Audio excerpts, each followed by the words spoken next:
The council met to discuss and debate three issues primarily. The first was the Arian controversy, a theological dispute between Arius, a presbyter in Alexandria, and his bishop Alexander.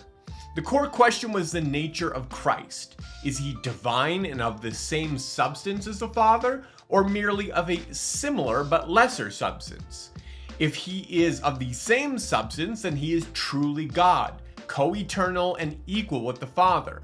But if he is only similar, then he is not eternal, but a created being, exalted yet subordinate. The second issue was how to deal with the Meletian schism.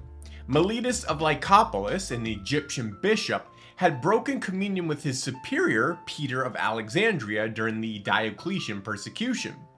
Like the earlier Novatian schism, this dispute centered on the treatment of Christians who had lapsed during persecution. Meletius believed Peter was being too lenient in restoring them, and in defiance, he set up a rival church hierarchy, ordaining clergy without authorization.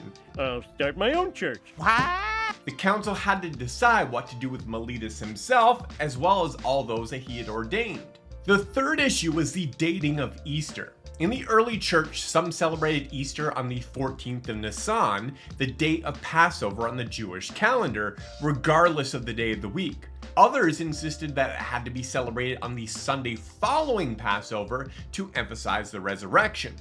The churches of Alexandria and Rome, however, used a different calculation entirely, one based on the astronomical cycle rather than the Jewish calendar. The goal of the council was to establish a unified method so that the entire church could celebrate Easter on the same day. Don't stop here, finish the video on YouTube to learn even more about this topic. There's a link to it on my side, as well as to another recommended video right below it.